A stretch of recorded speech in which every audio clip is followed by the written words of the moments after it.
Hello students, welcome to Guru phi. इस lecture में हम डिस्कस करेंगे चैप्टर 2 का एक्सरसाइज का 17th क्वेश्चन।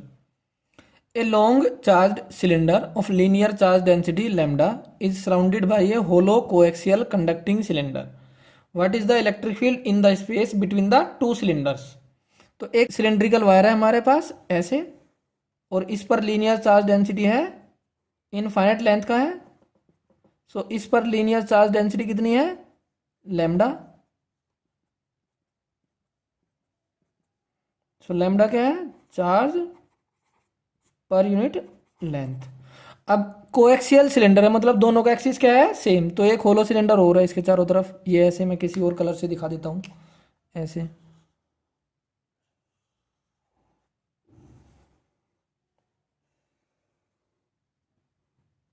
हालांकि इस पर जो चार्ज होगा वो कैसा हो जाएगा, इक्वल एंड अपोजिट, लेकिन उसकी जरूरत नहीं पड़ेगी हमें।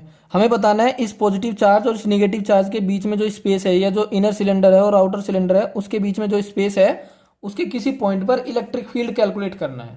ओके, सो हम क्या करेंगे, एक पॉइंट ले लेंगे। सपोज एक पॉइंट ले लिया मैंने, जनरल पी।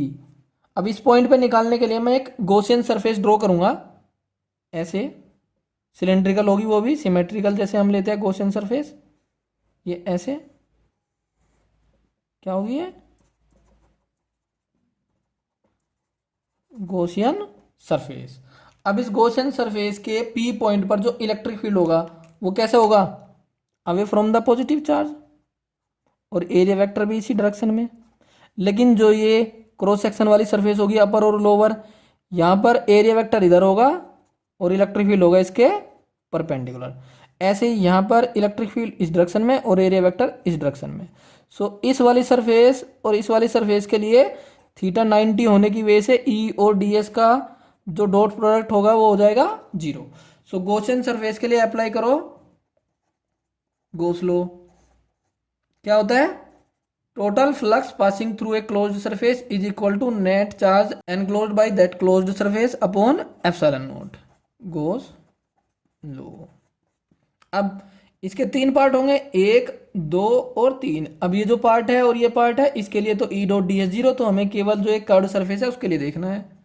सो ई डी एस कोस 0, और ये सरफेस कौन सी, curve, equal to q inside upon epsilon naught. Suppose जो ये मैंने गॉसियन सिलेंडर लिया है, गॉसियन सरफेस लिया है, इसकी लेंथ मैंने ले ली एल। ओके, सो ई डी एस कोस 0 तो 1 हो गया, इक्वल टू इस गॉसियन सरफेस के अंदर चार्ज कितना होगा, जो ये इनर सिलेंडर है उसका कुछ पार्ट इस गॉसियन सरफेस के अंदर है। सो ये हिस्सा है जो इस गॉसियन सरफेस के अंदर है, तो इस पर जितना चार्ज होगा वही इस गॉसियन सरफेस के अंदर होगा। सो इस एल लेंथ पर चार्ज बताना है हमें। सो चार्ज इक्वल टू क्या होगा, lambda into length. So length कितनी है इस सिलेंडर की इस गॉसियन सरफेस के अंदर, एल। सो चार्ज कितना हो जाएगा, lambda into L upon epsilon not. अब इसके हर एक पॉइंट पर जो एक कर्व सरफेस है, इलेक्ट्रिक फील्ड क्या होगा, सेम, तो ये तो हो जाएगा outside, D S lambda L upon epsilon not. तो ये एरिया किसका, कर्व सरफेस का। कर्व सरफेस का एरिया कितना होता है सिलेंडर में, 2 पाई आर एल। सो ई हो जाएगा 2 pi R L lambda L upon epsilon naught, जहां पर आर क्या है, इस गॉसियन सरफेस जो सिलेंड्रिकल है उसकी रेडियस, मतलब पी पॉइंट की डिस्टेंस।